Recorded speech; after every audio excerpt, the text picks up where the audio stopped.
Thank you, everyone. If I can welcome you to the full council meeting held on Wednesday, the 25th of March, 2026. The first item on the agenda is apologies for absence. Hugh? Thank you, Deputy Presiding Member. I have apologies from Councillors Jan Curtis, Mike Day, Chris Evans, Linda James, Paul Lloyd, Cheryl Philpott, Graham Thomas, Will Thomas and Mark Tribe. Are there any others?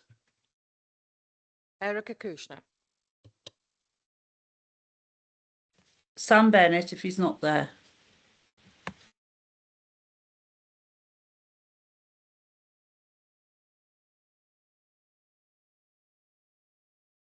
Councillor Fogarty? Yeah, sorry. Apologies from Sarah Keaton.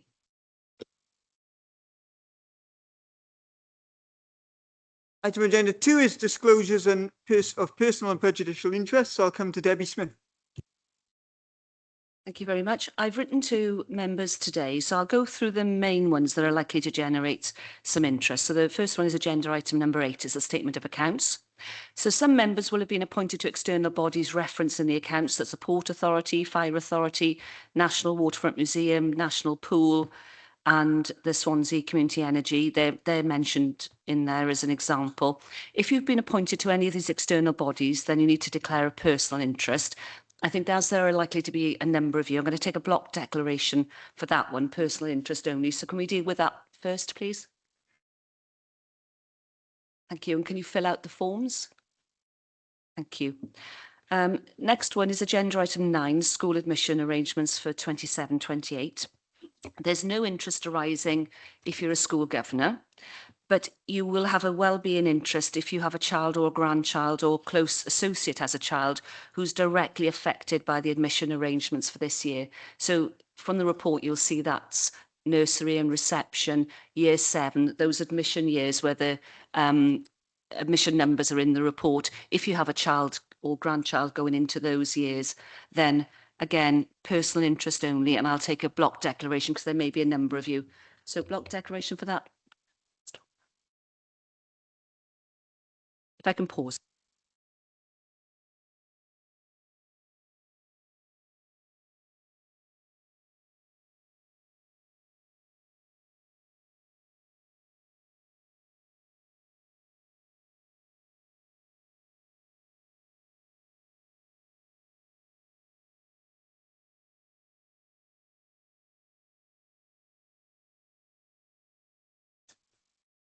Can I just say, as presiding member, I'd like to warmly welcome Councillor Robert Francis Davis back to council following a period of illness. And I have been asked to remind you, Robert, that a gentle reminder for you to be as brief as possible when answering any questions or giving responses.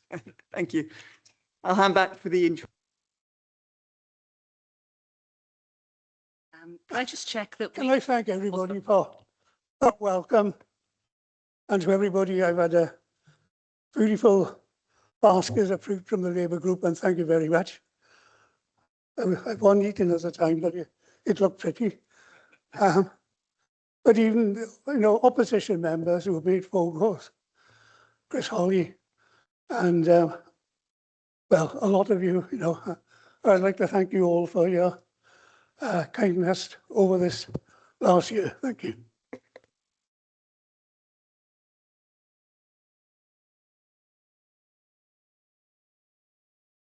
Thank you, Robert. I'm sure many of us would agree the council hasn't been the same without you. Debbie? Can I just check that we did take a block declaration for agenda item number 9, the school admission arrangements? Yeah, got that. Okay, again, fill out the forms, please. And then next one is agenda item 10, the pay policy. This is a statutory report which contains information relating to officers' pay. So councillors who have a family member or close personal associate who works for the council should declare a personal interest. And again, I'll take a block declaration for that. If I can do that now, please. Thank you. And again, if you can fill out the forms, that would be great. Officers who are directly affected by this report will have a personal and prejudicial interest and should leave the room. But Martin Nichols, Chief Exec, will remain to answer technical questions, and Lindsay Evans, Head of HR, will be online, and Hugh Evans will remain to take the minute. So I'm going to declare a personal and prejudicial for that as well, then, Hugh. Next one, I think that's going to generate interest is agenda item 12, which is the pension report. This report is seeking council approval to changes to the governance arrangements for the new pension fund pooling arrangements. So again, if you or a family member are members of the pension scheme, the local government pension scheme, then you should declare an interest. I think there's going to be lots here again, so I'm going to take a block declaration. Thank you. That's personal interest only. And the next one to generate, I think, some interest is probably going to be the senior management review at agenda item number 19. Senior officers who are present at the meeting today will need to leave the room. They'll have a personal and prejudicial interest. That includes myself and Mr. Evans. And I think that probably is it for interest. Can I check if there's any from the meeting?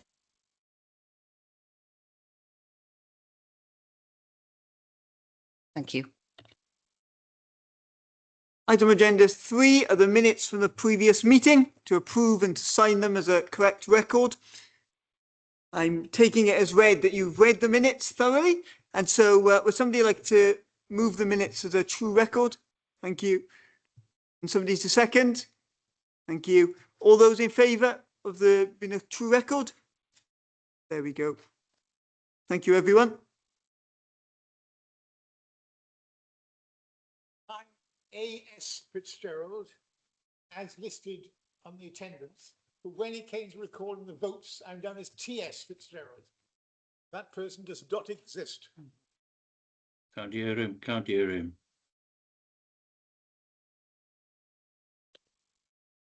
There we go. That with that change, that'll be amended. So hopefully that should be right for next time. Item agenda 4 are my announcements. It is with great sadness that I inform you of the recent death of Councillor Paxton Hood-Williams, who passed away following a period of illness. Paxton was first elected to the City and County of Swansea on the 10th of June 2004, where he served Swansea Council and the communities of Three Crosses and Upper Calais faithfully. He was a councillor for almost 22 years. Paxton was a former Lord Mayor, 2024 to 2025, and a long-standing chair of the Child and Family Services Scrutiny Performance Panel. And our thoughts are with the family at this time. I'm going to call on Councillor Lyndon Jones to say a few words. Yeah, thank you, Presiding Member. You know, obviously it's very sad news. As you mentioned, Paxton represented the Fairwood ward, you know, from 2004, Upper Calais and Three Crosses, which was really made for him because he was born and brought up in Upper Calais and then moved when he got married to Three Crosses. And I think those of us who've been through Three Crosses, that's nearly everybody in this room, if not everybody, will know. I think he invented the speed bumps. But, you know, to be honest, it all happened so quickly. He gave me a call and he was in A&E. And he said, oh, I'm in real pain. And then he next said, oh, my daughter's just come in. And I thought, gosh, his daughter lived away. So it must be quite serious, you know. During the time, he rang me about 2 days later and we spoke regularly. He was bored. He wanted to come home. But he didn't forget, thinking of Fairwood, to give me casework to chase up for him. And he did that right through. Then I called one day and he was so weak and tired. I came off the phone. I was really worried. And, you know, sadly, that was the last time we spoke. I'd like to pay tribute to Paxton. He's a great friend to me and many in this room and beyond. He was a real public servant and a great ambassador and did a great job, he and Pat, when he was Lord and Lord Mayor and Lady Mayoress. And I've obviously sent condolences to Pat and the family because obviously it's a huge shock for her too. Thank you. Councillor Stewart. Yeah, thank you, Deputy Presiding Member.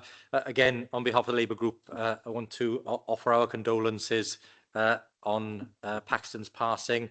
I've also sent condolences on to Patricia and the family.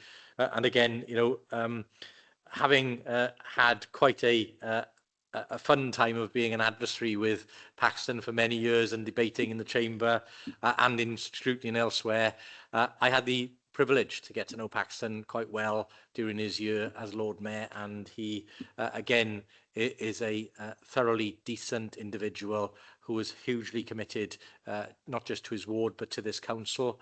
I think his contributions in terms of his chairing of committees on scrutiny and his work that he's done there should absolutely be commended, and I think he will be sorely missed from this chamber. It will not be the same without him. He made a huge difference and impact on this authority and will be sorely missed. So again, Chair, thank you for giving me the opportunity to place on record the condolences of the Labour Group. Councillor Chris Holly. Thank you, Presiding Member. I think it's fair to say I think everybody in this chamber who knew Paxton appreciates the word from the leader and what Lyndon has said, and just pass on the condolences from, I think, everyone. He was a nice bloke, Paxton. Councillor May. Having got elected at the same time as Paxton, we trod the same journey together. I've worked with him a lot. Very kind man. Fully deserved his elevation to Lord Mayor. One of the events that he went to was watching my daughter do the can in the Grand Theatre. But he really put energy into the role as well, and I'm going to miss him. I can't see. Sue. Can I just add my best wishes to the family at this sad time? I came through community councils alongside Paxton, and I class him as quite a dear friend, and I will miss him. Thank you. I can't see anyone else indicating, so I would just ask if everybody present could stand for a minute's silence as a mark of sympathy and respect.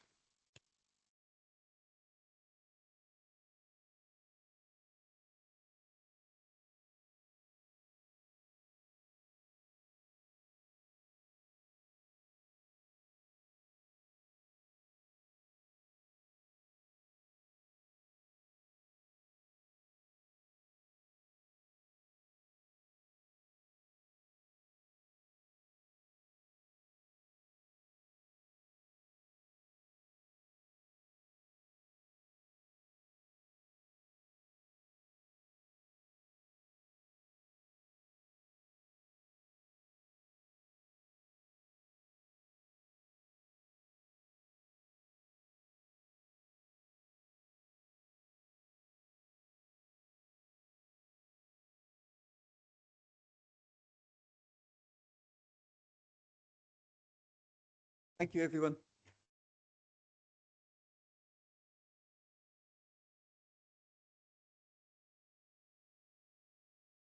I'd also like to offer my congratulations to officers within Swansea Council who have been recognised at the recent Gower College Swansea Apprenticeship Awards. Officers of the Council won in 3 separate categories: Leon Leslie, Built Environment Apprentice of the Year; Zoe Payne, Facilities and Resource Manager Apprentice of the Year; Rachel Heelan, Apprentice Employer Champion of the Year. I'm sure we'd all like to thank and give our best wishes to them. I'd also like to pay tribute to the excellent work of 2 officers that have recently retired from the authority. Jeremy Parkhouse, Democratic Service Officer, retired after 33 years service, and Richard Rowlands, the Strategic Delivery and Performance Manager, retired after 30 years service.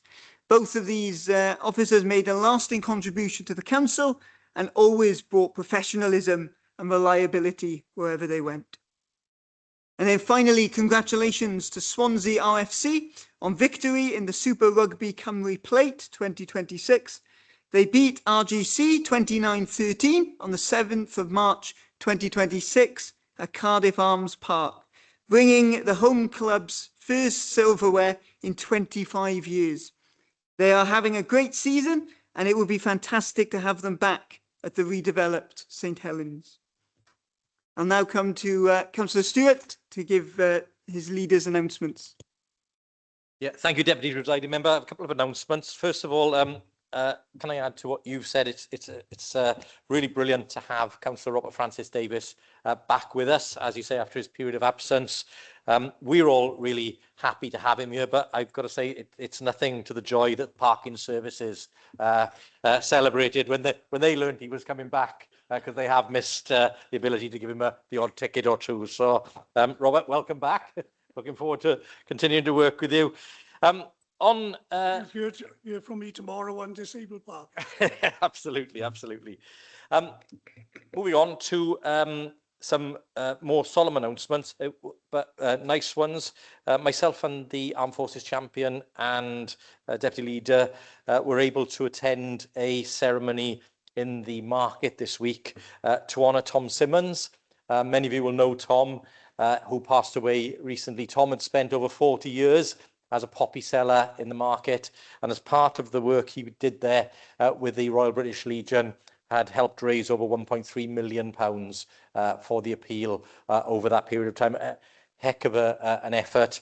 And of course, Tom not only was a familiar face in the market and the work that he did with the RBL, but of course, he worked for the authority for many years as well. And many of the buildings that people see around Swansea now, Tom had a hand in delivering. So again, really pleased to be able to honour that. There is a plaque now honouring Tom's efforts in the market, and the entrances are going to shortly be refreshed, and then the plaque will then find its permanent place in the entrance. So please take a look next time you're in there.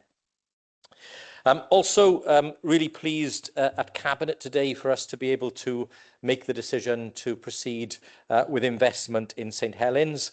That opportunity was one I was grateful for those who came to hear the briefing.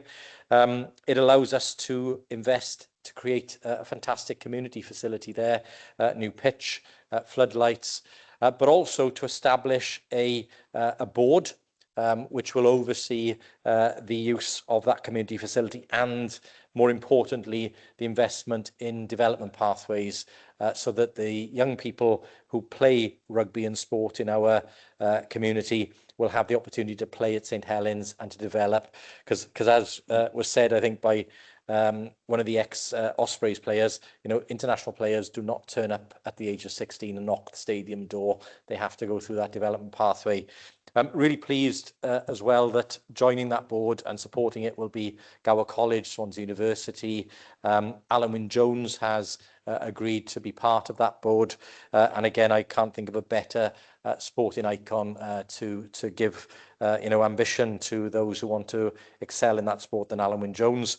And of course, we will also, as we've committed to earlier today, have council representatives on that, including local representatives, so that we have a fully fledged board. And it's the first of its kind in the UK. As we talked, there are similar models which are being used in Ireland and France, but it's the first time a local authority will have taken that step as part of the arrangements. And let's hope that the WRU take note of what we're doing and make the right decision in due course to support the Ospreys in continuing to play at the historic St Helens ground. My final announcement, Chair, is just to make a change to the Council Champions. You, as Deputy Presiding Member, also take on the role of Champion for Religious Education. We've received a request from Peace Marla to establish a council champion for Peace Marla. And you'll know that Peace Marla have presented to us on a number of occasions in terms of the work that's done in our schools.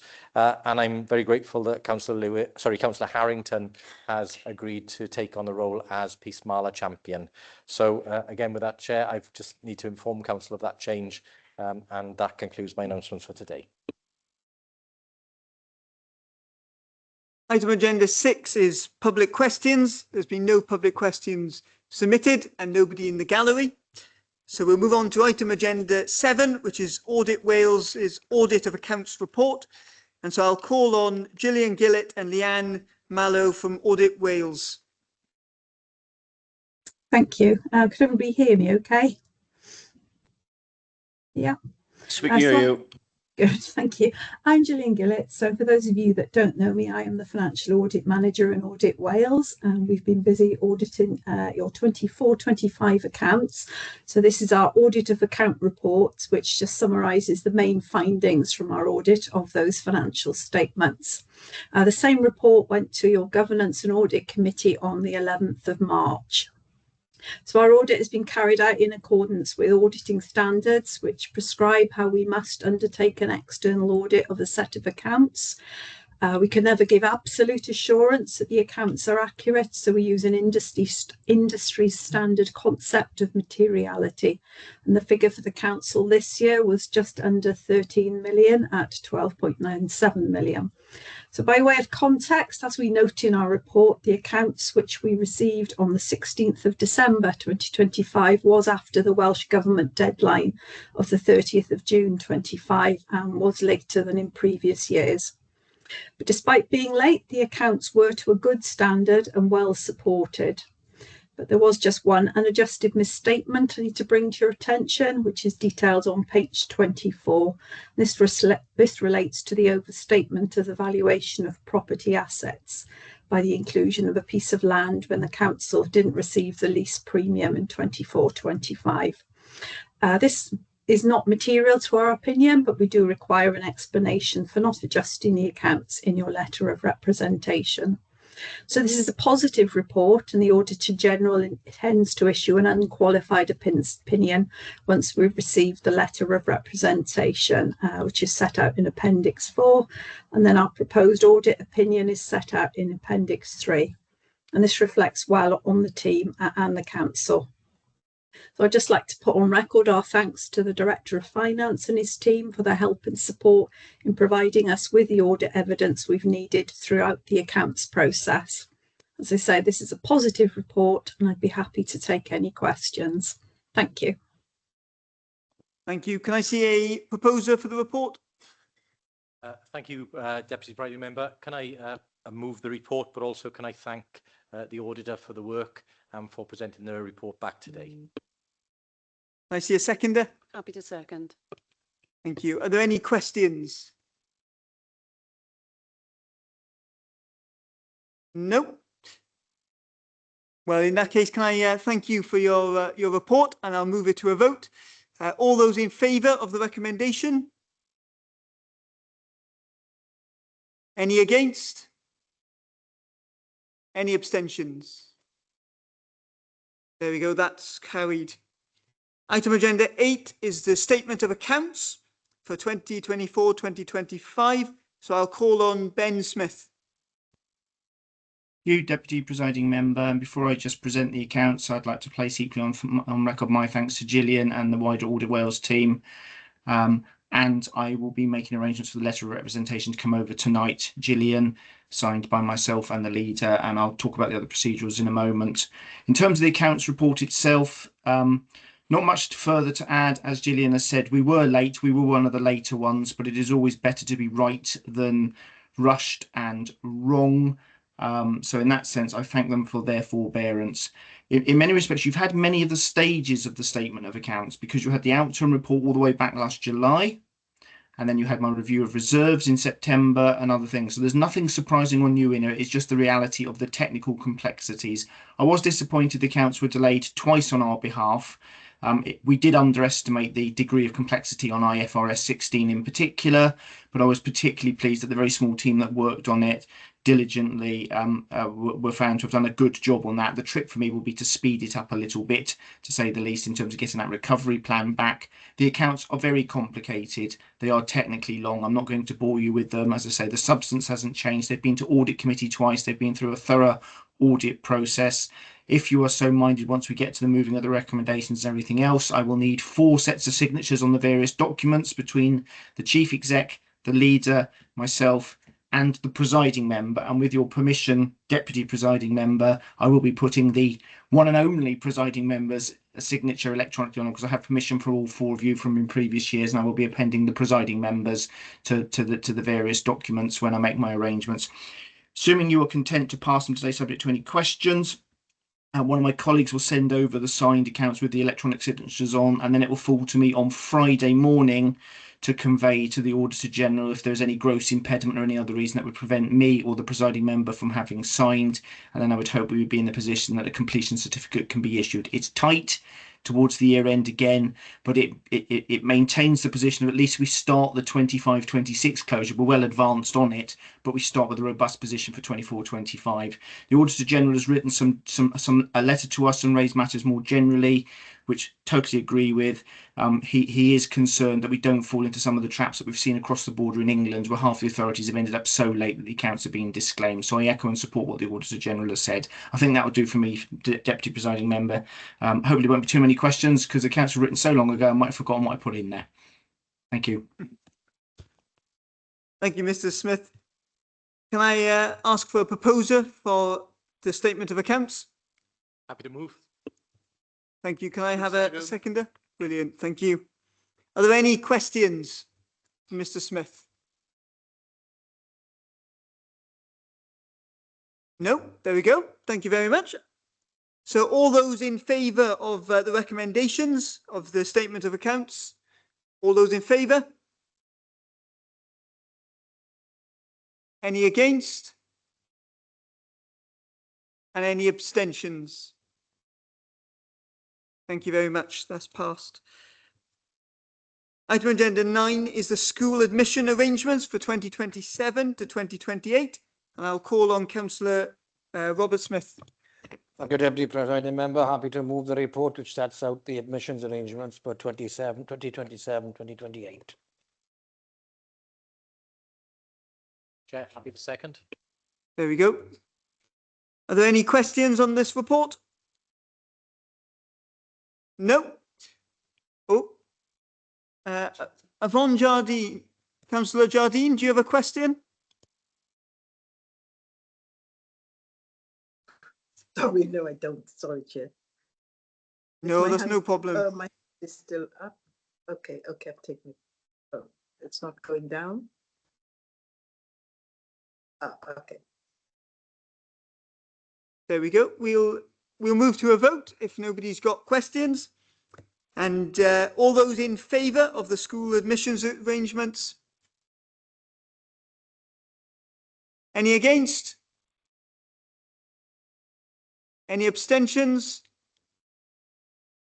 That's carried. Item agenda 10 is the pay policy 2026 to 2027. I'll just allow some time for some of the officers to leave the chamber.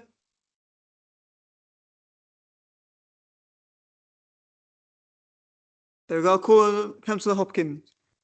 Yeah, thanks, Presiding Member. I'd like to move the report before us today. This is an annual report that comes every year. This time of year, it's ever since the Localism Act of 2011 requires the council to adopt the pay policy on an annual basis. This policy takes us from April 26 till 2027. So more than happy to move the report. And we have got, if there are any technical questions, we've got Lindsay Evans, our HROD officer, online to answer any technical questions, hopefully. Can I have a seconder for that report? Wait a second, Chair. Thank you, Leader. Are there any questions that anybody has about the report? No? Then we'll move to the vote. All those in favour of the pay policy 2026 to 2027? All those against? And any abstentions? Thank you, everyone. Could somebody let the officers know just so they can come back in?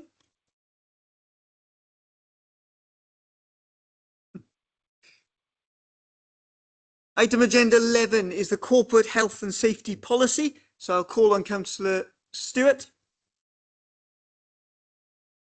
Yeah, thanks, President Member. I'm more than happy to move this report. Just to give some reassurance, this report has gone out to trade union, has been out for full consultation. I'm more than happy to remove the report. What I will say, the report is really comprehensive. It covers everything from dogs within schools to RIDA and some of responsibility. So more than happy to move the report. And I know there are one recommendation on page 329. Is there a second of that report? Happy to second, Chair. Thank you. Do any members have any questions about the corporate health and safety policy? Any members online?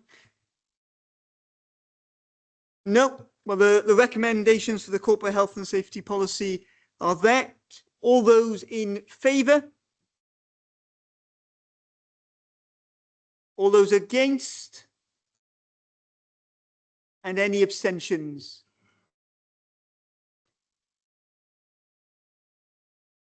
The Lord Mayor will be happy. Mr. Evan?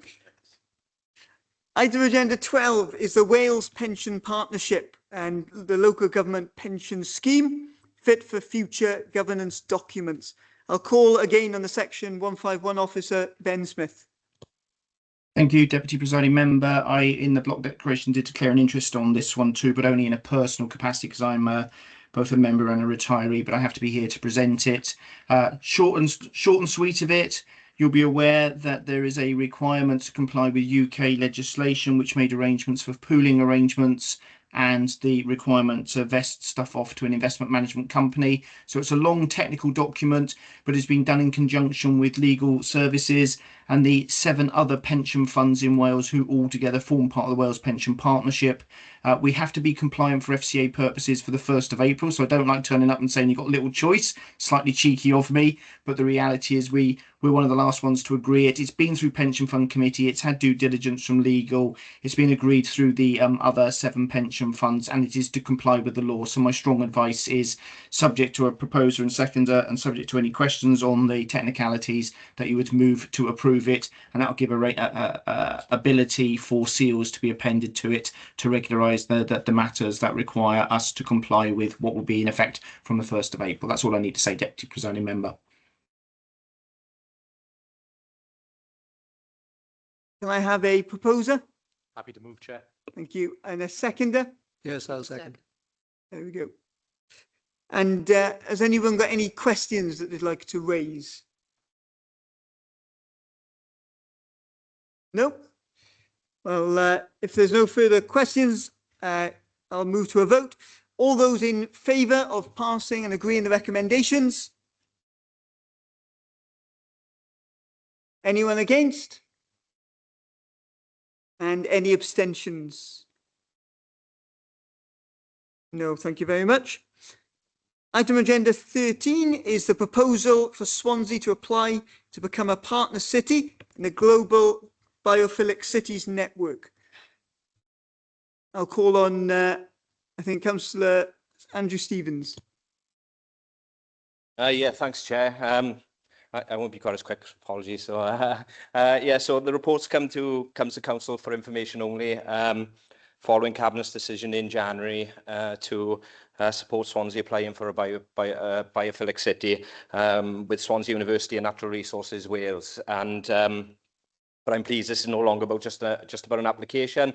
And as some of you might have seen, that I'm very pleased that we've been awarded that biophilic city status. So this is a real achievement. It recognises the work that's already happening across our city to put nature, biodiversity and green infrastructure at the heart of how we plan, design and improve places. And it matters because a large number of people in Swansea live in urban areas, and from someone who predominantly spent most of his life in a rural area, a rural setting, I think it's important that people can connect with nature close to home, ideally within walking distance and not only when they leave the city. So being part of a biophilic city helps raise Swansea's profile and reflects the work already happening here to create greener, better places where people can enjoy nature close to home. while also giving us access to ideas and best practice from other leading cities. And we're not just starting from scratch. Since adopting the city centre green infrastructure strategy, we've delivered 16 green roofs and walls in the city centre, created around 2.5 acres of new green space for people and wildlife, including Amy Dilwyn Park, the largest green roof in Wales. We can also point to the award-winning SUD scheme that I have referenced before at St Helens Primary, and to the biophilic living building on Oxford Street as local examples of how these principles are already taking shape. So I'm very happy to bring this report, Chair, albeit for information, but I'm even more pleased to share the good news that Swansea has now been awarded that biophilic city status. And I just want to put on record thanks to Penny and the wider natural environment team and our partners in Swansea Uni and NRW for the work that's been done. I think the recognition reflects real work, real projects, and real ambition, and I'm proud to say that we're the first city in Wales to do so. Thanks, Chair. Thank you, Councillor Stevens. Are there any questions on that? Yep, Councillor Francesca. Thank you, Deputy Presiding Member. I just wanted to ask the Cabinet Member, what reassurances have we had from NRW? Because from our experiences dealing with them on matters with concerning Welsh water, their policy and infrastructure falls extremely short. So I have very little faith in that department and the policies that they produce. So what reassurances and how are they going to be held account to support Swansea City Council on this ambition? Thank you. Yeah, so there's already been a lot of work done alongside Natural Resources Wales on a number of projects, including, as I mentioned, the work being done out of St Helens Primary and others, and they are a key partner in this. And even though Swansea University are leading up the trifecta of partnership working on this, they are just as keen as we are to see improvements, and we've had assurances that they will play a key part going forward. So thanks, yeah. Can I just remind councillors online to turn their cameras on, just so for members of the public they can be assured that we are all in and participating in the meeting. Councillor Joe Hale. Yeah, thanks very much. And thanks to the Cabinet Member for this, because it is very ambitious, and it's an ambition that we should all be sharing. So really pleased to see this.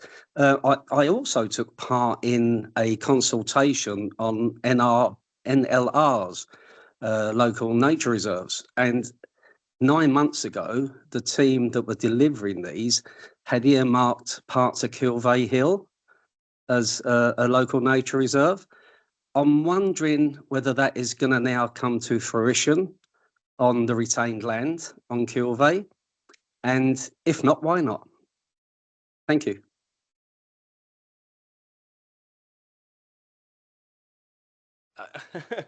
Yeah, so yes, thanks, Councillor Hill, and this, yeah, certainly will, and this is the local nature reserve consultation has only just recently, even though it's not specifically anything to do with this report, the local nature consultation has recently finished, and we'll be going through it in due course. Anyway, thank you very much. There's no further questions. That item. Oh, yeah. Thank you. Just wondered, if we adopt this, will this make any impact on planning applications that are made? No, thanks, Chair. I thought I was understanding it was clear in the report that achieving biophilic city status will not have any extra constraints on future planning. In fact, it's only formalising and shining a spotlight on a lot of the good work that is already being done. So that report was for information only. So I'll move on to item agenda 14, which is membership of committees. So Councillor Hopkins. Yeah, thanks, Presiding Member. Just like to move names that submitted on page 478. Nothing out to the report. It's been circulated, and yeah, as submitted. And a seconder, please. Happy to second. If there's no questions on that, all those in favour of the recommendations? Anyone against? Any abstentions? Thank you very much. We'll now move on to item agenda 15. If I can just remind members that at the last council meeting, due to the length of the time, we decided to push back questions, the councillors' question time. So we have got 2 sets of councillors' questions times, both of which will be done in the same manner that they usually are. So there will be half an hour for all the questions in item agenda 15, and then there will be a further 30 minutes for the questions in item agenda 16. And I will be looking at my watch. Thankfully, Democratic Services have done the maths for me. So in the first part, it's roughly 2 minutes and 30 seconds per question, which sometimes it takes that to for some members to ask questions. But if I can remember questions, if I can remind councillors not to make speeches, but to ask questions. The clue is in the name for councillors' questions. So question number 1. There's no need for that. There's no need at all. I'm just reading what's on my paper, Councillor Holly. Question 1.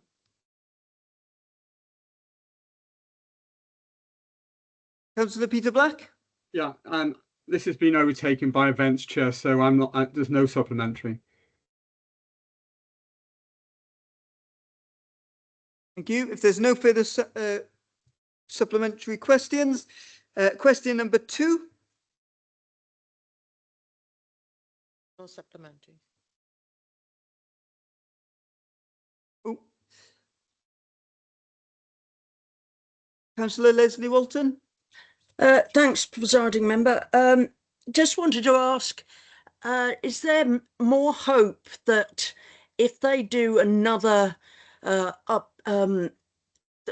scheme to get people to take up pension credit, is there more hope that this one will be more successful than the one done a few years back? I can't get my mic on. Hold on, sorry. Thanks, Councillor Walton. Yeah, we certainly hoping so. This has been a real hard slog over the years, the pension credit scheme, which is quite heartbreaking, really, because there are so many people that are entitled to it. But sometimes it's not even the financial aspect of the pension credit, it's the door that it opens to the other benefits if you can get the pension credit. So you might not necessarily get a huge amount of pension credit, but just having it opens it to other avenues there, and you suddenly are a lot better off.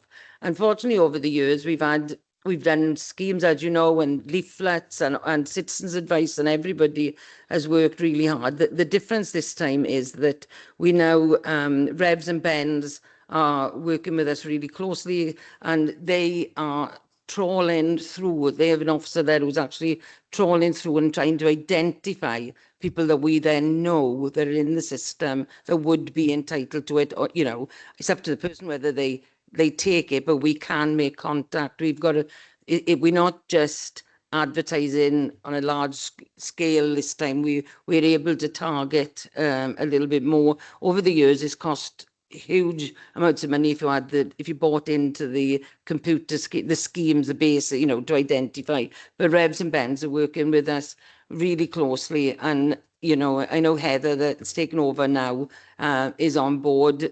Julian was a great advocate for welfare rights and everything, and you've set it up well there now that officers try to help. I think that what could really help is if councillors refer people into welfare rights, which would be great, and also they spend a lot of time training staff and training everybody, but you know, it's getting staff to have the confidence to actually ask people, you know, so all those social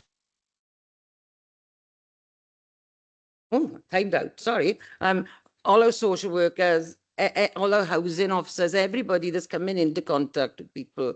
You know, we really need to be pushing this because it can really lift people out of poverty, you know, if they just let us help them. Councillor James McKendrick. Yeah, thank you. Yeah, this is a really interesting question, and yeah, some of the points have been covered in Councillor Walton's question. I think two little questions I'd like to just follow up with. Do we feel that average maybe masks the relatively low take up that you'd expect in more rural areas of the city and county? I'm thinking particularly out towards Gower or maybe up in the hills. And secondly, you know, given that we know large numbers of our vulnerable adults our vulnerable pensions will not be taking up this tax credit for whatever reasons, and it does open so many doors. I mean, will the cabinet member sort of commit to opposing, the use of this in any further sort of gatekeeping for schemes by central government? Thank you. Yeah, absolutely commit to really sort of focus in on this. And to be fair to welfare rights, they've never stopped focusing on it. But I think like any campaigns, you have to keep revisiting and bringing people on board. I think in the perhaps more rural areas or perhaps more affluent areas as well, people will think that they're not entitled to it. They have private pensions, therefore they're not entitled to it, or that you know. But nobody ever really knows unless you let a welfare rights officer or citizen's advice look into things. And lots of people are afraid to raise their heads above the parapet. They're afraid of all the benefit system because it's brutal. It can, you know, it's really difficult for people. And therefore, they just stick with what they got. They don't want to upset the apple cart, do you know what I mean? But just having that bit of support, and that's where counsellors, that's where social workers, housing officers, everybody can give somebody just to say it's always worth having a look into. It's always worth someone going through with you. It's all you know, because lots of people will have been rejected on something and then they don't go back and appeal. They don't try again. They just feel knocked back. Do you know what I mean? And a lot of older people are very proud and won't ask for help either, and won't tell anyone that they're struggling. So really, for this to work, it's got to be a combined effort from everyone who comes into contact with somebody of the age that can claim pension credit. You know, it's down to us all, really. I hope I've covered what you asked me, but I might not have. Come back to me if I haven't.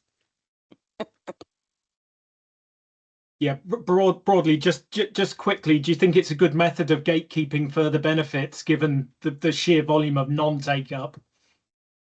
Sorry, I need to urinate, but I think I'm getting what you're saying. Do I think it's good for gatekeeping? Is that what you're asking me? I think, yeah, as was noted, it opens a lot of doors. It opens the door. And it's a bad system for opening doors. Yes. Is really what I'm trying to get at. So, yeah. It is, and like many of the benefits, you know, people don't realise that the minute they have one, but the experts will realise it opens. They can go for this and this and this, but people, they don't realise that. So that's what I was trying to get at, that even if you might not get much from a pension credit, you might certainly then open the doors to different benefits that are there, and that can be life-changing. So we push this scheme, and hopefully it opens the doors to the others, you know. You are. Yeah. Yeah, but Mike, yeah. Sorry, just to help you out, if we have a written answer to all members, because it is important that once you get one benefit, it opens the door for many others, and I think we should all be shown that if that's possible. Happily send things around. We've got loads on it. Like I said, the difference in this year to when I've brought it to us before and we've had motions and that is the revs and bends, the ability to be able to identify families, especially in our housing arena and everything, you know, so that's the big difference this time. Question 3. Yeah, Councillor Locke.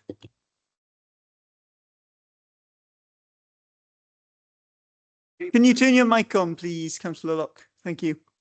Again, apologies. Right, Sketty councillors are concerned with the lack of progress in restoring Swiss Cottage. Swiss Cottage is a 200-year-old heritage asset for Swansea. Can we Sketty councillors be assured that there will be consultation with ward councillors on the future of Swiss Cottage? Unfortunately, this was promised but did not take place in 2023. Thank you. Very happy to answer that, Deputy Presiding Member. I think overtaken by events, because I think I actually gave a response on this at the previous council. So maybe Councillor Locke missed it, but yes, we've given a commitment that we'll look for all opportunities to try and find a suitable tenant, and that would include sharing information with local members. Question 4. I think it's fair to say that some events are overtaken and made this question academic. Thank you, Councillor May. If there's nothing else to add on question 4, we'll move on to question 5. Councillor Francesca O'Brien. Thank you to the Cabinet Member for his response with regards to the Countryside Alliance, which discovered just under 3% of the chicken given to school children in the local authority actually comes from the UK. Over 65% is coming from the EU, with a further 31% coming from as far afield as Thailand, China and Brazil. I don't feel that's good enough. I know I appreciate it's procurement, but I think the council needs to lead the way on the procurement requirements to ensure that we stick to the slogan, no farmers, no food. You know, I have a farmer sitting next to me. We've got a farmer on the front bench there who are hard-working farmers. I'd like to see that percentage vastly increase. So I'd like the council to reconsider their procurements when it comes to meat and ensuring that Welsh and British produce is first before Brazil, China and Thailand. Thank you. I remembered, I think there was a question there somewhere, but I'd echo the thanks to the two farmers we have in the chamber. My colleague Andrew Stevens and myself work very closely. And certainly if there are things we can do to support, sorry, another farmer, if there are things we can do to support the local supply chain, then certainly we will do that, because that is, we've got initiatives like the Field to Fork that I think Bishopston School was involved with not so long ago. Those kinds of initiatives are important, and yes, we want to build up our capacity and the capability within the system to procure local, that enable us to procure locally. So I think we are on the same page on this, Deputy Presiding Member. I think Councillor Andrew Stevens has indicated that he wishes to come in to address that. I just wanted to make a comment, that's all, and just say, echo what Councillor Smith said, but I just wanted to highlight, in terms of where we are in the UK farming, actually, and considering that, unfortunately, I'm not saying this is a link specifically to the school meals thing, because there's other reasons for that. We are doing a huge amount of good stuff in Swansea around, like the RDP, done a lot of work with shortening supply chains and linking suppliers up to potential businesses. But I just did want to just highlight that. Unfortunately, a lot of things in farming has been made significantly more difficult since Nigel Farage led us out of the EU. One of the most single and damaging things to UK farming, in my opinion, and all the amount of swanning about in the Royal Welsh dressed in tweed is not going to make up for that. So. Councillor Vice.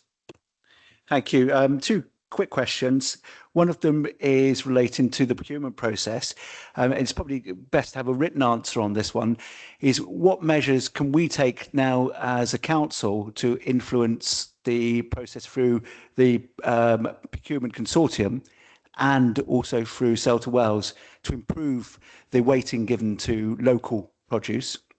And the second one is from a parent-carer perspective in terms of local schools, what information do we provide to parents and carers about the nature of the food that's provided and the consultation of the kinds of food provided in terms of school dinners? Thank you, Presiding Member. I will provide a written answer because there are some technical issues, certainly with the first question and also with the second, so I'll provide a written answer to that. Councillor Walton.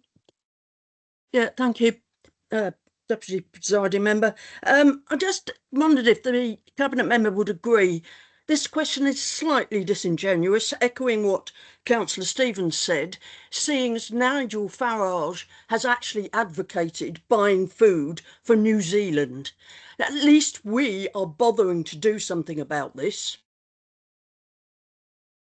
That's right, and I don't believe New Zealand is part of Wales. There's no further questions. We'll move on to question 6. Councillor Locke. Home Farm is an integral part of the park which used to be used daily by residents and visitors alike for pleasure and for their well-being. To further enhance Singleton, I will propose that a working group is formed to discuss and identify future uses for Home Farm, which would fit in with the park's future. Thank you. I think that was more of a statement than a question, but I'll try and make it into a question for you. If the question is, could we join a working group to discuss the future of Home Farm? Yes, I think there's no problem with that. We've said previously that we would invite ideas for how certainly the historic elements of the compound that's currently used in Home Farm could perhaps be repurposed. I know SCETI members previously brought ideas forward. I think current Lord Mayor, Councillor Cheryl Philpott, has provided input. But I just want to make it clear we're not at that stage at the moment. It's still an operational compound.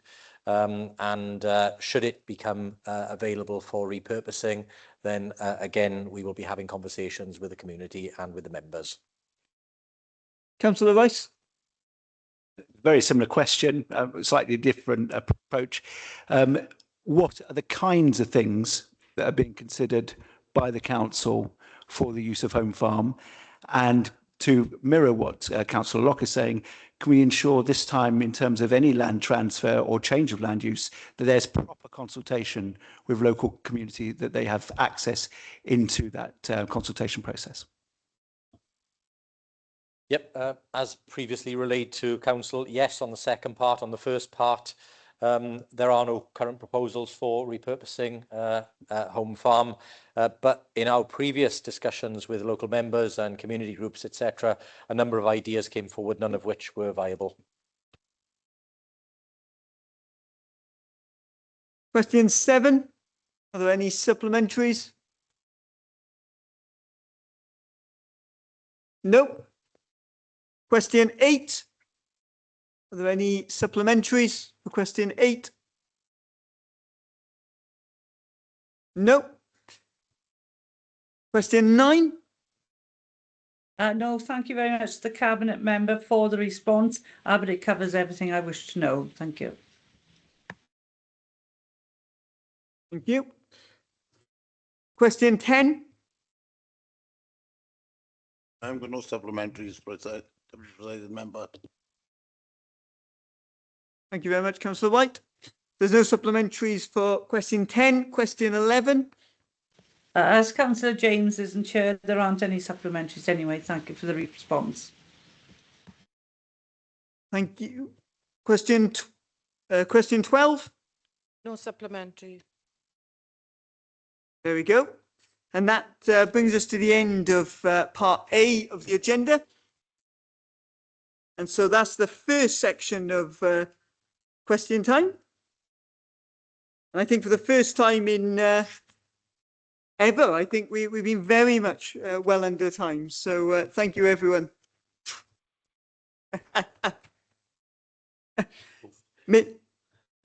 Maybe I should have held my congratulations until after the second round of councillors' questions.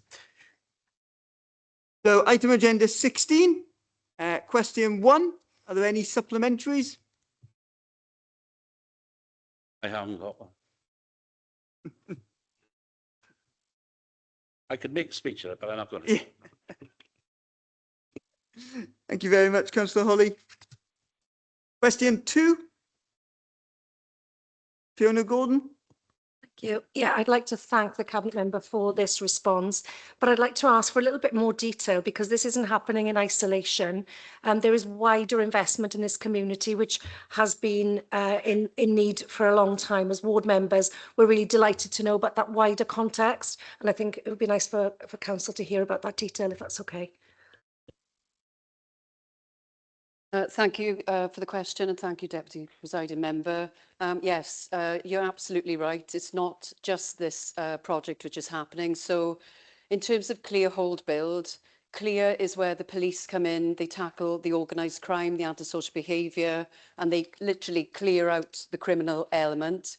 The hold is where we work with the community to build that trust and that respect. And the build is generally at the end of this kind of initiative, where we then literally invest in the outdoor environment and the buildings which are there. In terms of our Building a Better Debati, we will be doing together the clear and the build at the same time simultaneously. So we will be investing circa 30 million in Croft Street to refurbish the flats there. We've got over the next 4 years, £20 million worth of investment planned at Griffith John Street, and members might notice scaffolding has already gone up and we're repairing the balconies and also going in and doing kitchens and bathrooms. So we're doing works to make sure that those residents feel that they are valued, and that environment around Griffith John Street is also being heavily invested in. It's been cut back and improved, and there is a current bid in with Welsh Government to improve the highway infrastructure around Griffith John Street. So that is hopefully, if that is successful, that will make a huge difference. And I'll pause there, Deputy Presiding Member. I'm sure my colleague, Councillor Anthony, would like to say a bit more. Yeah, thanks, Presiding Member. Thanks, Councillor Harrington. This area is crying out for work there and for help there, you know, and we've all known that for a long time, and all these things take a long time to pull together, and bit by bit over the last few years, I think all services in the community and the council have been, you know, trying to get there. I think from our end, we're very conscious of the hold, and we'll have Pride of Place coming along as well, and it's very, very much about wrapping around vulnerable people in the community.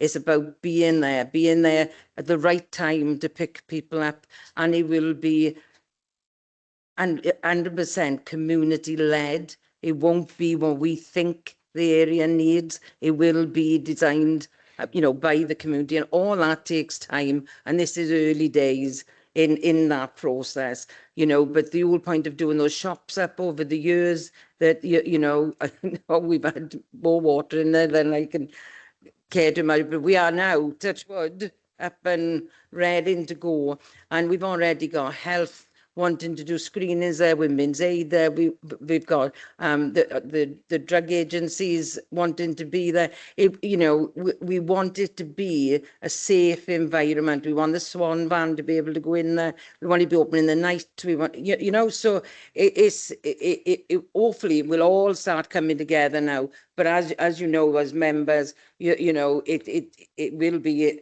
all services, third sector, health, council, everybody working together. So it's, you know, it's nice to be at this stage now where we can actually start doing something.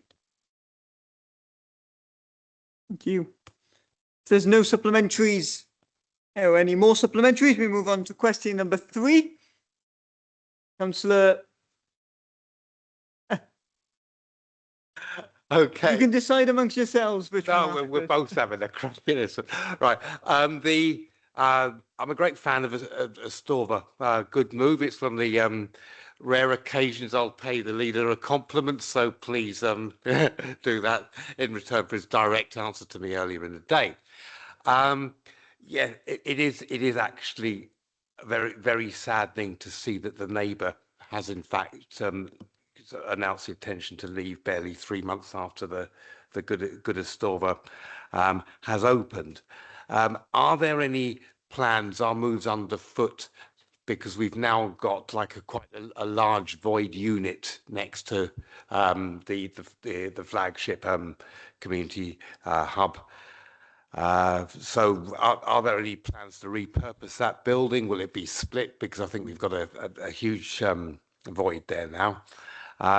Also, I don't know, are there, let's couch it as a question.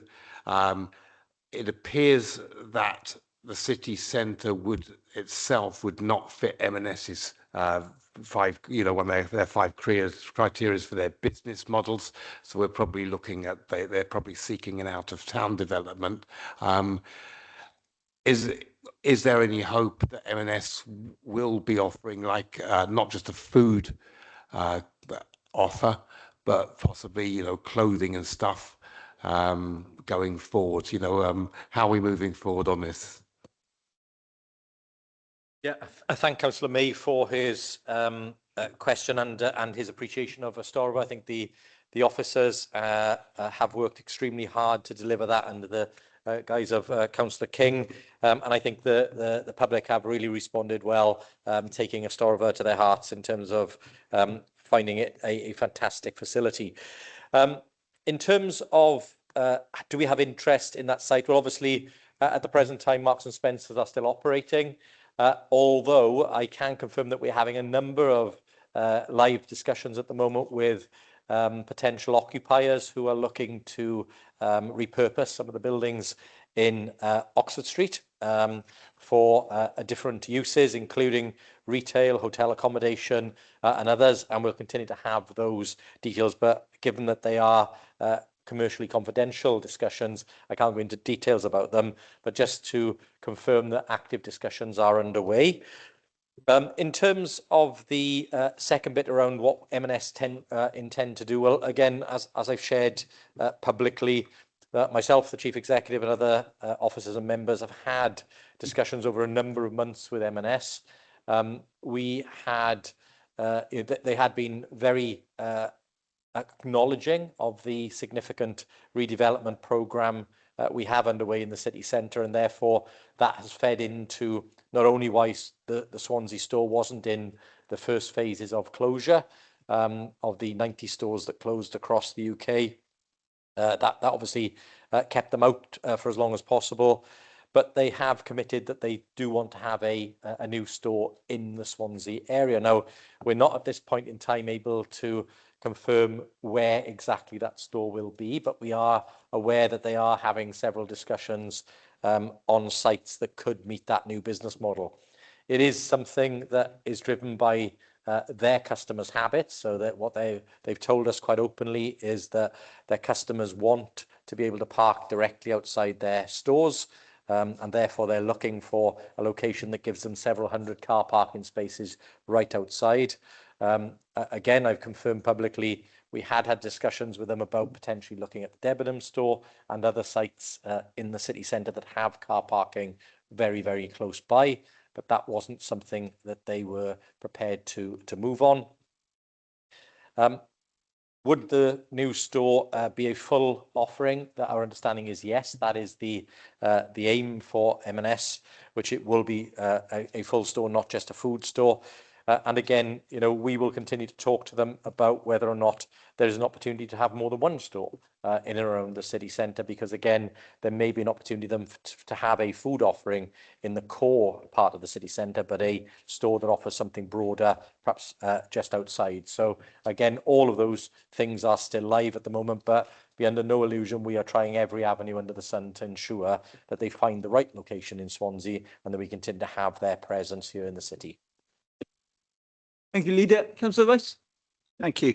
The leader must be disappointed with the job figures and finishing bottom of the pile for the whole of Wales. Would the leader now think maybe the tactics have been wrong and that pouring lots of money into office blocks and giving lots of money to foreign companies from around the world would be better replaced by investing in local companies and supporting those which have been suffering, for example, those who suffered when the sinkhole appeared in Brynmore Road, or any other local businesses like that? Is there a different, maybe a change in tack to try and help sustain the job numbers and increase them? No, because I reject the premise of the question. I think Councillor Rice, I don't know how Councillor Rice can come to that conclusion. Members will remember Councillor Rice recently wanting to take money out of the capital programme to frustrate investment into elements that would create new jobs for the area. The investment in places like 71, 72 the Kingsway, the redevelopment of the Palace Theatre, the Albert Hall, have all created jobs in the city centre. So I don't quite understand his logic of is he disappointed we haven't created enough jobs and then wanting to remove the support for the elements that are creating new jobs. It's just not logical. The second point is he then presumes to suggest that there isn't support for local businesses. Well, again, if he looks at the shared prosperity allocations, at the local growth fund allocations, Councillor Rice will see many millions of pounds that have been provided to create jobs, opportunities for local growth, for local firms to grow. There have been hundreds of awards to local companies, totaling millions of pounds that have gone out there to support. And of course, it's not just that type of support. There is obviously continuing support from the Welsh Government. There's the Transforming Towns money that goes in to support local businesses and help them grow, help them repurpose buildings, etc. And of course, we ourselves created a local growth fund, which is now called the Economic Growth Fund, set at 10 million, where quite a lot of that money, of over £5.5 million worth of it, will be going directly to continue to support local growth and will fill some of the gaps that the new local growth fund from UK government is unable to cover. So again, I would ask Councillor Rice to have a look at all of that. But again, he's been very selective with a figure which is not one of the more positive ones for the city centre, but equally I could pick on many that are provided by similar organisations. One that, for instance, shows Swansea is the 7th fastest growing city in the UK. One that shows that the development pipeline is over £1 billion into our city, the biggest ever investment we've seen. So all of that is fair game, I guess. But on a logic basis, on an economic basis, for Councillor Rice to suggest doing less will get you more is completely absurd. Councillor Rice, I will come back to you, but can I ask you just to be brief, because we've already got 2 other speakers as well. Will the leader accept an olive branch from me that we maybe could sit down together and work a plan to help some of the local businesses, especially those who have been affected in the ways that I've described in the earlier question? We've always had an open door policy to anybody who wishes to come in. I speak to members constantly about support for their wards and business in their wards. I don't think Councillor Rice has to make an appointment to come and see me. He can just give me a call anytime, as members do. Councillor White. Yes, thank you, Deputy President. Member, I get so concerned when we get so much negativity from the opposition parties when obviously we try and do what we can in Swansea. And what amazes me is that when we hear comments from Lib Dems about the vanity projects, now I'd like to know have you what are these vanity projects that you say that we're supposed to be, bringing to Swansea? And also, I got concerned as well because when we voted on the capital sport programme, Councillor Rice and Councillor May voted against that. So does this mean that you don't want any investment for your retailers or businesses in the Uplands Ward? I'd be very interested to know. So thank you, if you're kind enough to answer that, I'd be grateful. Yeah, thank you, Councillor White. Yeah, it is a bit bizarre, isn't it? Because it's very easy when members opposite write in the paper about vanity projects or talk about vanity projects. I believe Councillor Sam Bennett was talking about vanity projects in a recent press interview, I believe.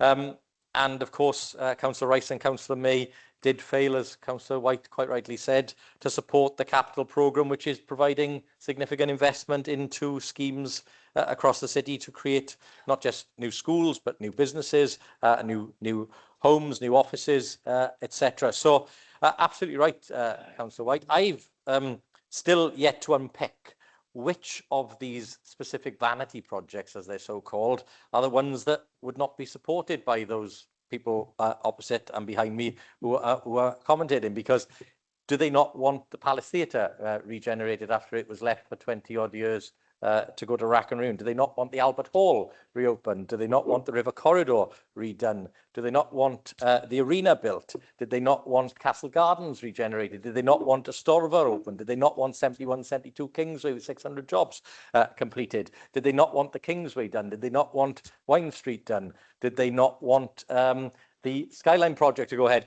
I mean, all of these are potential vanity projects, as they're called, but of course they all create employment, they all create wealth for the city.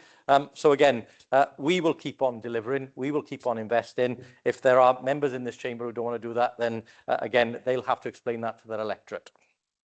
Councillor Walton. Yeah, thank you.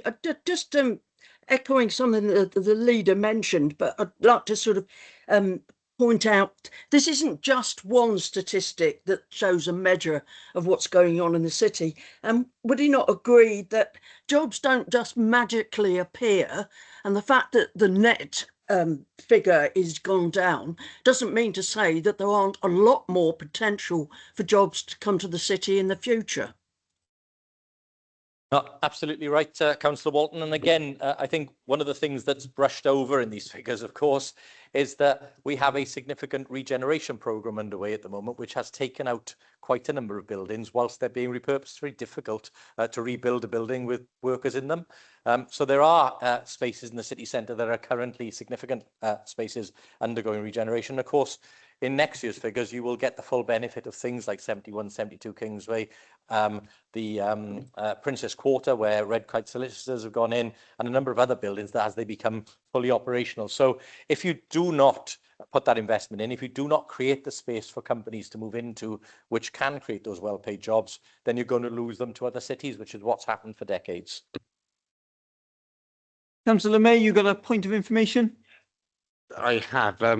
I'm sure that Councillor White and Councillor Stewart attended misinformation training, but in the capital programme that they're mentioning, we voted for an opposition amendment, but we did not vote against the substantive. We abstained. More than happy to stand corrected. I will correct it to say they did not support the capital budget, which is, I believe, factually correct. Thank you, Leader. Councillor Phillips. Thank you, Chair. The leader quite rightly says that he believes, and I agree with him, that Councillor Rice only sees what he wants to see. Councillor Rice and Councillor May were photographed recently gazing wistfully into the hole in Brynamore Road. I wonder whether the leader, like I did, was actually wondering what it was they were expected to find. I have no clue, and I do not wish to speculate on that one. All I can say is fantastic work by our highways teams and intervention by Councillor Stevens to ensure that was resolved very quickly without actually any input needed from either of the local members. Councillor Holly. Thank you very much. And I will ask him a question. And that wasn't a proper hole. You want to see a sinkhole come up the Manselton. Anyway. Oh, that is a real sinkhole. Anyway, the point I wanted to try and help out the leader and help out council actually is that the first use of this word vanity project was not echoed by a politician. The leader was at Swansea University when one of their experts asked, he explained what was happening, what the regeneration was, and one of the professors, I assume, or one of the people in the university said to him, but these are vanity projects. And we've got experts looking at them. And rightly so, the leader turned around and said, we've got our own experts and our consultants. So if you wouldn't mind, if you would remember that it wasn't a politician that said that first, it was someone in academia. Either way, academic, politician, they were wrong. I'm going to bring in Councillor Dirk, and then I will move on to the next question. Thank you, Deputy Presiding Member. I do get a bit fed up with carping pedantic negativity, and it tends to come from a few councillors in the chamber, and it's depressing. And we are accessible. The leader, the cabinet members, all councillors, all officers are all accessible all the time to councillors, and we all know this. So making silly points is just not helpful. And I think this question is sort of in that context, really. I'd ask the leader whether he thinks that these figures have been impacted, not just by Marks and Spencers, but by huge job losses regionally, the job losses in Port Talbot, and the job losses in our two fantastic universities due to global pressures, and whether he agrees with Paul Hebden, who is the director of Wage Site, the company that produced this analysis, where he said there's evidence of month-on-month stabilisation, and that we look like we're heading for a genuine turning point in time to come. Is that a fair question, Rob, leader? Yeah, thank you, Councillor Dirk, and absolutely right. It was a very selective point, as I said, that is being made here. Look, absolutely right, and the rest of the metrics and the job creation that we're seeing, not just in Swansea but in our towns and centres, is something that we should all welcome. It is very easy for people to try and talk the city down. I don't happen to think it's the role of anybody in this chamber to talk our city down and to diminish the efforts that we should be making to make Swansea a place for investment, for growth, for opportunity, for wealth. And that is something that we should all be pushing for. I have to say, you know, whatever the motivation for Councillor Rice and Councillor May to put this question forward is, I don't think it serves them well. As I said previously, I think we should be working together for the betterment.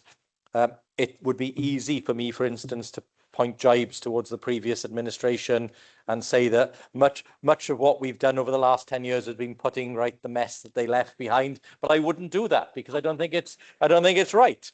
I think it's far better we just focus on what's being delivered and the progress that we're making as a city. Thank you, leader, for not doing that. Question 4, are there any supplementaries?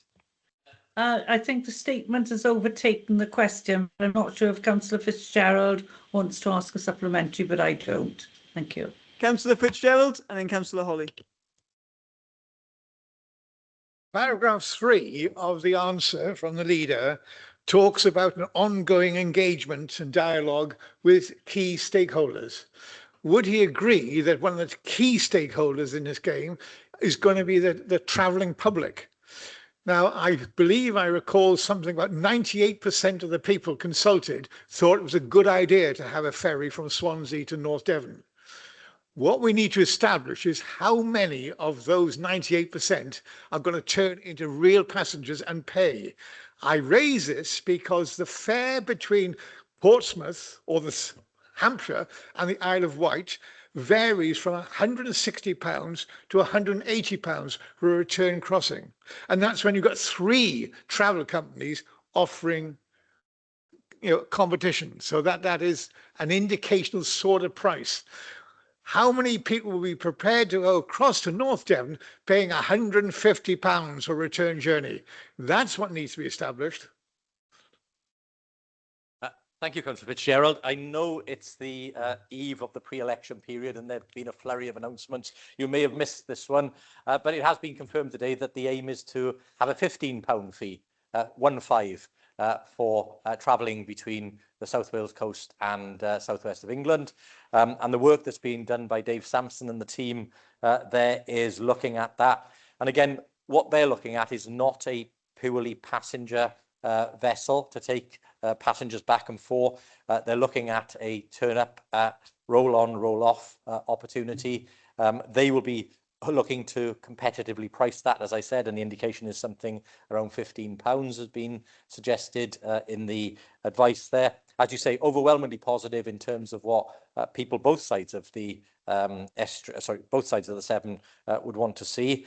I think it's a great opportunity for us to cut the journey times by probably 2/3 between Swansea, South West Wales and southwest of England, whilst also simultaneously reducing congestion around Severn crossings and around Newport, Cardiff and Bristol. So I don't think there's anything really to knock on this one. The high prices of crossings that you've mentioned I don't think are relevant here, but obviously when you get home you might want to read some of the announcements that we've been pushing out today, which will give you a bit more information. Councillor Holly. Thank you very much, Presiding Member. I do appreciate it. A ferry. I completely support the ferry from Swansea or to North Devon. But I think we need to be realistic. I look forward to the report. I haven't read it fully. I've been told quite a bit about it. But the reality of it is, when you looked at when Severn Link done the investigation into their crossing, David Morrow, the reality is there's between 20,000 and 80,000 holiday beds in North Devon and Somerset. We've got massive caravan parks who used to have battalions, it's still there. There used to be pontins there. And one of the things that drew people the idea of a ferry was to bring them over to here, to our leisure centre, which is marvellously reopened, to the wonderful beaches we have. Also to the fact, and believe this or not, it's a different country. And that appealed to quite a lot of people. And when the marketing was done, I'm afraid I haven't, as I say, fully read the report yet, but that ferry, unfortunately, was too big to go through our lock gates. Because if it had gone through the lock gates, we could have taken the passengers virtually up to the city centre. Now, if you have a roll-on, roll-off ferry, and you bring the same ferry that the Inishfallen had, what you will find when you do the business studies and business cases for the Inishfallen, as they came off, they came out of, and our Councillor RFD is laughing because he's probably read the same report. As they came off the Inishfallen, they didn't turn left to go into the city centre. They turned right to go out, to go onto the M4 and wherever they wanted to go. And that is... Can we move to a question, please, Councillor Holly? I'll get into it. Now, calm down. There's 3 other speakers. I might be quite a miffed if not. What I'm trying to say is this.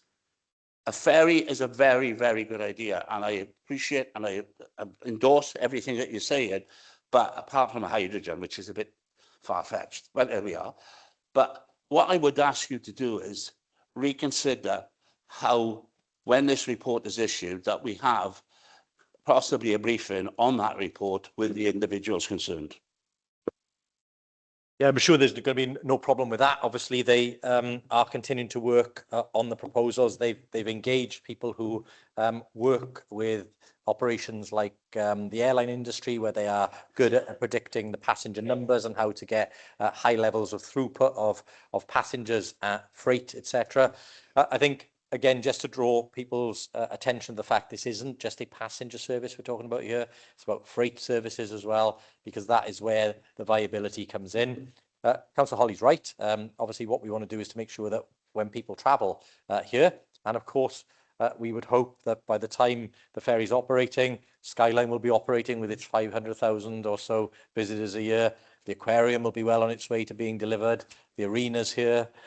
You've got the river corridor, and of course everything else that the Gower and Swansea has to offer. So I think the draw over to Swansea and South West Wales is going to be huge. And again, if we can get people here on a clean ferry right into the heart of the city centre, that will be brilliant. So yes, more than happy to bring further information for Council to digest in due course. Thank you, Leader. Time has gone, but I will allow the speakers that have already asked to come in to speak, because I am kind like that. Councillor Robert Francis Davis. Would the leader agree that When Councillor Holly spoke about people coming off the Innisfallen, etc., I do agree with him. At the time, people were turning right or turning left and driving out of Swansea. But now, Leader, it is a different city that they will be coming to. As you previously said, an aquarium will be here, the skyline, which will be a tremendous attraction. In fact, I would hope to see more cruise lines coming into Swansea and Cardiff. So when they get off at Cardiff, they will be turning left and coming down the M4 to see the features that we now have in Swansea. So do you agree with that thought? 100%, Councillor Francis Davis, and again, your vision and foresight in terms of the work that you've done over many years to encourage that. I know you've been very keen to see cruise ships dock at Swansea because of the trade that would bring. And of course, if we're connecting southwest of England with South Wales directly, well, that would link quite nicely as well with teams like Bath, etc., and their supporters coming over on the ferry to watch the Ospreys play in St Helens. That would be fantastic, wouldn't it? What another draw. Councillor Peter May. Thank you, Deputy Presiding Member.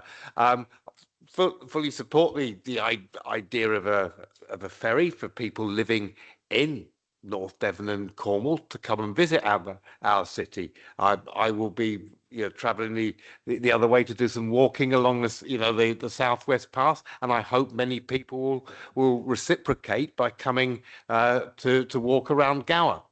Brilliant idea. But I'm not really sold on the idea, and the question is coming, don't worry, because from Ilfracombe, it's 50 miles to the M5. Now, the leader has talked about going to, people going coming from Bath.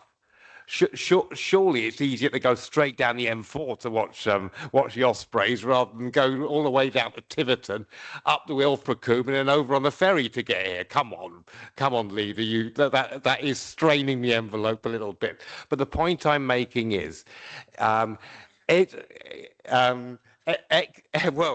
point and question. I'll get to the question, but I'm being asked questions myself by MRFD. But the point I'm asking is, I hope the ferry is being sold as an interaction between North Devon and Swansea, and would the leader agree that it's simply not feasible in terms of time to provide an alternative to the M5 and the M4, seeing as Ilfracombe, the M4 is an hour, 7 minutes drive away and it's 50 miles. Yeah, so first of all, I don't think there's any greater, temptation that we could have, or driver to have to deliver this than the prospect of being able to send Councillor May to the southwest of England for a period of time. I'm more than happy. I'm more than happy to pitch in for a ticket for him on that one. But just more seriously, I know. More seriously, though, Ilfracombe would be too small for the types of vessels that we're talking about. So that's one of the things that I think was ruled out at quite an early stage, because you could have passenger service going into Ilfracombe, but not the roll-on, roll-off, given the constraints of the port there. You'd be probably looking at ports like Bideford or elsewhere. And again, it depends where in the southwest of England you're travelling from. So if you're coming point to point, and it may be that it's more than one point to point on each side of the coast, there are a number of ports there that could service passenger services on either side. So Ilfracombe wouldn't be one for a roll-on, roll-off, but other ports may be. Councillor Rice. Thank you. Would the leader agree with me that this is more of a fairy story than a ferry story in some ways? And the point being here, or the question to answer is, are there, as you've just mentioned, the suitable ports for such a place in North Devon or on the Cornwall coast? And why is it that we're not looking at something that's already practical in terms of the port facilities here at Swansea and the port facilities at Cork? Isn't that a better ferry to be chasing after rather than one to North Devon? Yeah, but they won't Again, it's great, isn't it? We've got two individuals who claim to support something, but then take the rest of the question, trying to deconstruct it and underpin why they don't support something. I think the reality is, for this one, this is an organisation that has approached us with the technical knowledge to say we believe we can bring forward passenger services between Swansea and the southwest of England. We will absolutely support them in trying to establish that and to see if we can get to a point of viability. Why would we turn them away or not support them in doing that? And I think that's a clear difference in terms of how we respond as this administration to people coming to us with ideas and prepared to spend their own time and money bringing that forward, perhaps to the way Councillor Rice, when he was a cabinet member, dealt with similar inquiries. Also, if somebody wants to resurrect services between Swansea and Ireland, we will absolutely want to talk to them about it. I think it's absolutely right we do that. Swansea Council does not run ferry services. What we do is work with people who might want to run ferry services. But at the moment, there is nobody who's been to see us to say, we'd like to establish a ferry crossing between Swansea and Cork. But if that did come up, we would certainly be having a conversation with them. And then the final speaker, Councillor Bridget Rowlands. Thank you. One of my residents sent a Freedom of Information request into Swansea Council on the 5th of February and he had a response on the 3rd of March. Some of the questions that he asked, considering that there was an announcement in 2022 about this ferry, I'll just go through some of the questions. Could I have a copy of the feasibility report? I'll be brief with them. He's asked for a copy of the feasibility report. Which port harbours have been identified for the car ship ferry? Can you please release me details of where the hydrogen car ferry ships are readily available? And the responses back from yourselves were, could I have a copy of the feasibility report? The feasibility report has not yet been completed. Ocean Prime, who are undertaking the work, are currently finalising the document. Has that document now been finalised?